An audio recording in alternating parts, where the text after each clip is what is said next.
честита победа Мерси. на Славија. Коментара ви за двобоја и искам да ви попитам доколку това, което се случва по трибуните, влияе на фудбалистите.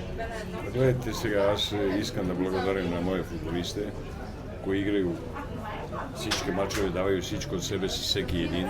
Всички знамо кој ростер ми имамо. Тези хора, 10-12 човека искарали су горе-доле целу сезону, заслужавају повише респект, повише нештата и за мене кои су направили страхотну сезону. Не треба да забораваме од каде сме тргли. Да, било е возможно, ми се први чувствуваме зле, зашто сме искали да будеме во прва осмица. Видели сме некои мача како Монтана, когато играте под натиски нештата, nije лесно да се оправиш, не могу да трсим нешто повише од тие.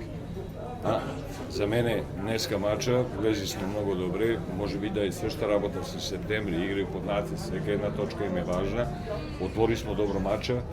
Аз сум доволен од това кое сме направили днеска, али мислим на крају не треба да позволиме себе да од едnog трча примимо гол и од там нататак стане хаос. Това ми не харесва, всичко остало за мене е позитивно. Има разбира.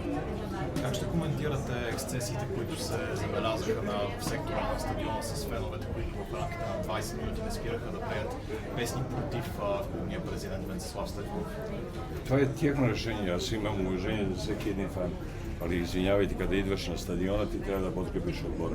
Ние сме нужда и кога сме играли тука мачове, за кои са били много важни за нас, тези хора кои говори и кои са дали срце на терену, давали всичко от себе си, игрaju приятелски срещи по 90 минута. То е 10-12 човека кои са направили това. И kad vodimo na rezultata 1-0, kad treba da nas potkrepe, извинявайте. Това е нещо друго.